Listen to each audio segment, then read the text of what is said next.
Hello guys! So, nagki-crave po ako ng linagpang na manok. So, ito po guys, no? Mag-iihaw po ako ng kalahating manok kasi bumili po ako ng buong manok.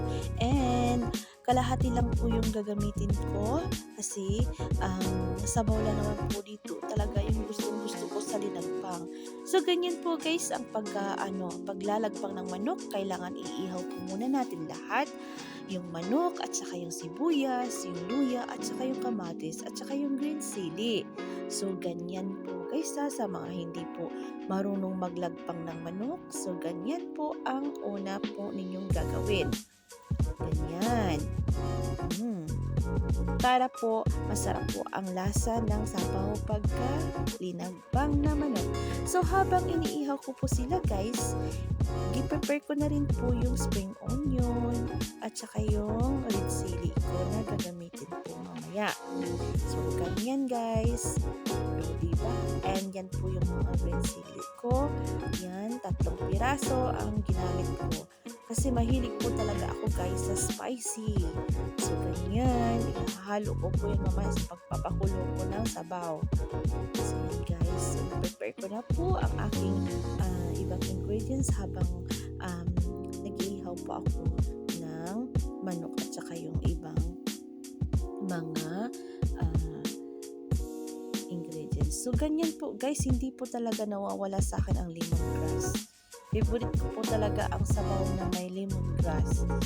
So ganyan guys, ganyan po talaga ako magluto ng may sabaw. Pero depende naman po ha sa sabaw na hindi pwedeng lagyan ng lemongrass.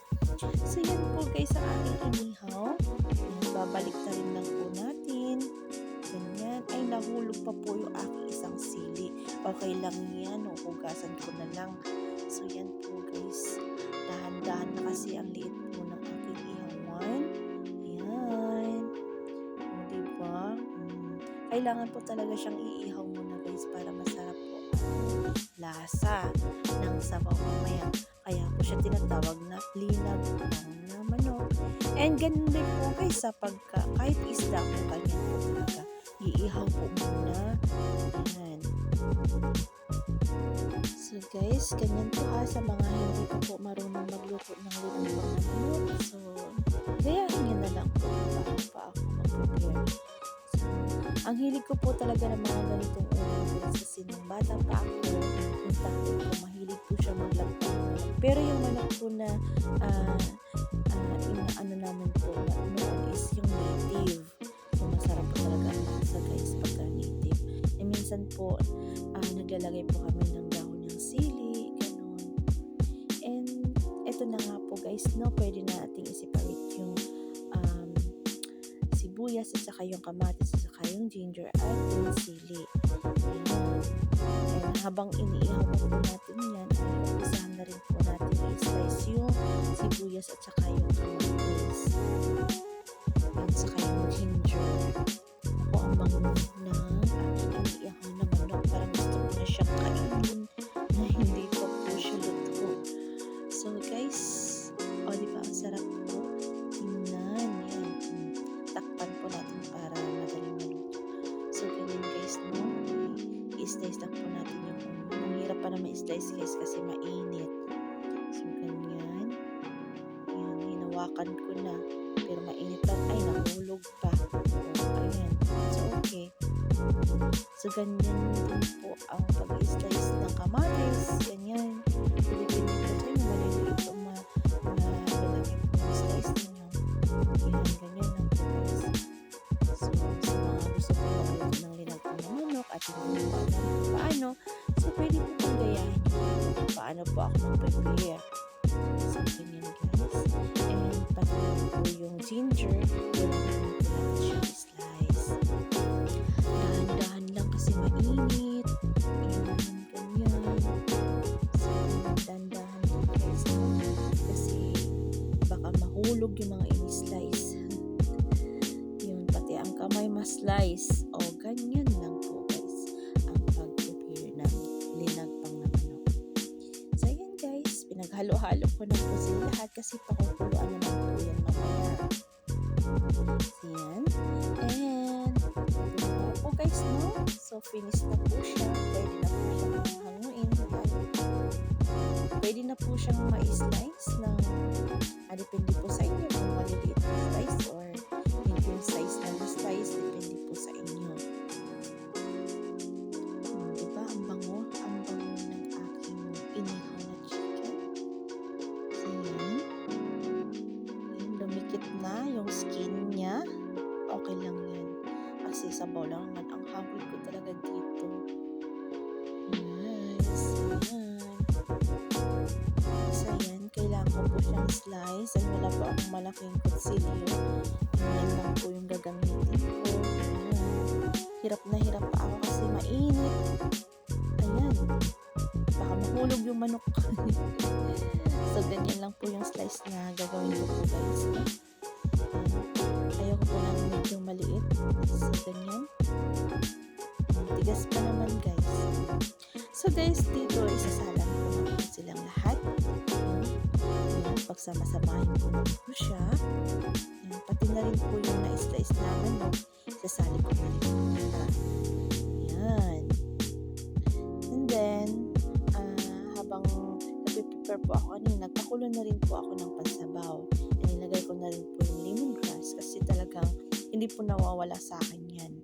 Nilagay na rin po ako ng konting sili at saka ng spring onion para habang kumukulo ay magiging spicy na rin po yung sabaw.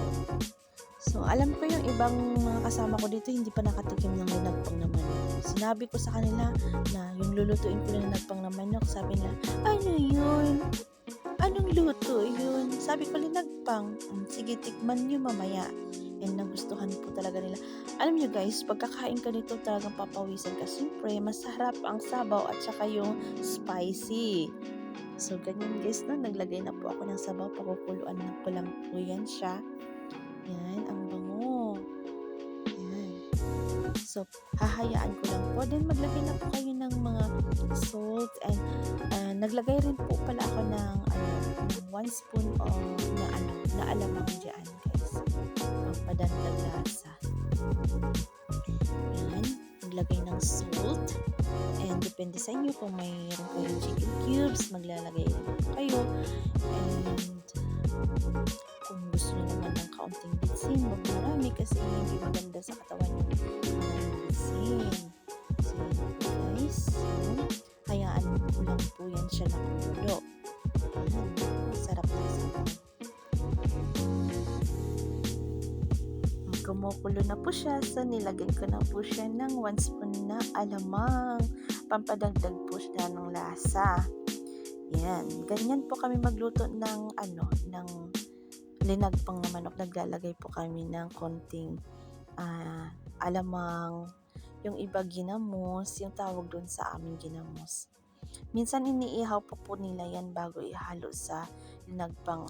Ako hindi ko na po inihaw kasi nagisa na rin po yun siya sa bottle, naka-ready na po. So nilagay ko na rin po yung mga remaining na chili at saka ng spring onion kasi luto na po siya and pwede na rin po siyang maihain. So guys, ang bango-bango po ng ng aking nilulutong linagpang na manok. So guys, talagang papawisan ka nito kasi mas spicy na siya at masarap yung sabaw. O, diba guys? Luto na po siya. Kain po tayo guys. Sarap ng sabaw. Yan.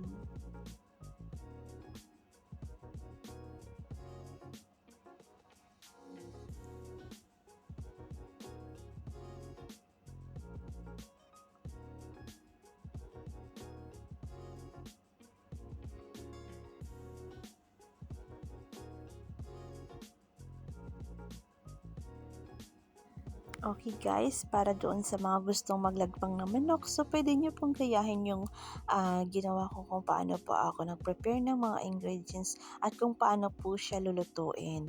So yan guys, luto na po yung aking linagpang ng manok at kakain na po kami guys. Halay po kayo, samahan nyo po kaming kakain. So thank you for watching my video guys Thank you and God bless you all. So, ayan, kakain na po kami. Maglalagay na po kami sa mangkok. So, ayan. Sarap. sarap. Ang bango. Sarap ng sabaw nito. Ayun guys. Let's eat.